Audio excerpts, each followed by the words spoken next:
ఉందిగా, ఎవరికి వాళ్ళకి మనస్సాక్షి ఉందిగా, వాక్యం ఉందిగా ఎవరి చేతిలో అయినా. కానీ వాక్యం ఖండితంగా చెప్తుంది, దేవభక్తి గల బిడ్డని అని చెప్పుకోవటానికి తగినట్టుగా నువ్వు కనబడాలి అంది గనుక, అలాంటి రూపాన్ని ప్రజలు కూడా పట్టించుకుంటారు గనుక, ఎలా ఉంటే ప్రజలను దేవుని వైపు తిప్పగలవో ఆలోచించుకొని అలా తయారుగా.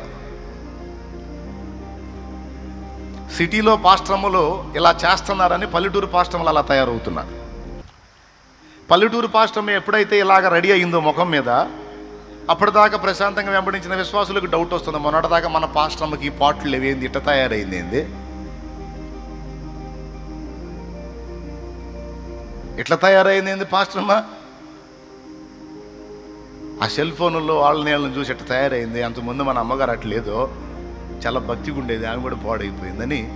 ఇక ఆమె పాడైపోయినప్పుడు మందే వదిలిని వీళ్ళు పాడు కావటం మొదలు పెడతారు. అందుకని చెప్తున్న దైవ జనురాళ్లకైనా విశ్వాసులకైనా అందరికి ఎవరికైనా మందకు మాదిరి ఇచ్చే విషయంలో జాగ్రత్తగా ఉండాలి. ప్రజల పవిత్రతని, భక్తిని, ఆత్మీయతను, దేవుని యందలి భయమును కాపాడే విషయంలో మెళకువగా ఉండాలి.